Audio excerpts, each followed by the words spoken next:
नमस्कार, जय जगन्नाथ, सुप्रभात। दर्शक बंधु, आज आपण मानक नहीं आसी आज नुआ एक प्रसंग। दर्शक बंधु, आज आम जानिनेबा किडनी को सुस्थ रखिबापई केउ केउ उपाय और उपचार गुड़िक कौन कौन आसंतु जानिनेबा। प्रथमे हेउची दिन को अति कम 2 ରୁ 3 लिटर पानी पीवा जरूरी। यह द्वारा किडनी रु विषाक्त पदार्थ बाहरी जाए एवं किडनी स्टोन हेबार आशंका मध्य कमी थाए। नेक्स्ट हेउची लुण कम खाआंतु। खाद्य रे अत्याधिक लुण व्यवहार करने द्वारा रक्तचाप वृद्धि पाए जहाँ किडनी को क्षति पहुंचाई थाए। नेक्स्ट हेउची सुषम खाद्य ग्रहण करंतु। फल पनीपरिबा शस्य जातीय खाद्य खाआंतु।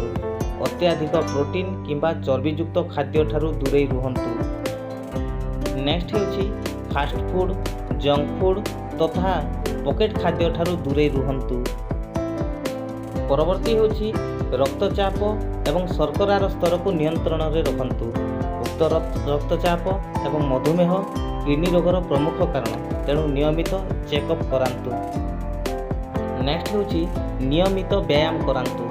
दैनंदिन जीवन रे व्यायाम किंबा योग करिबा द्वारा ओजन नियंत्रण रही थाए एवं किडनी सुस्थ रही थाए।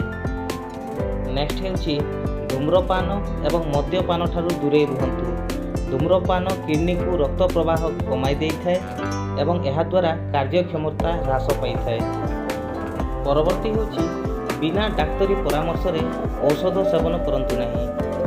व्यथा और वेदना निवारण औषध बा पेन किलर अत्याधिक व्यवहार करने द्वारा किडनी खराब हो पारे।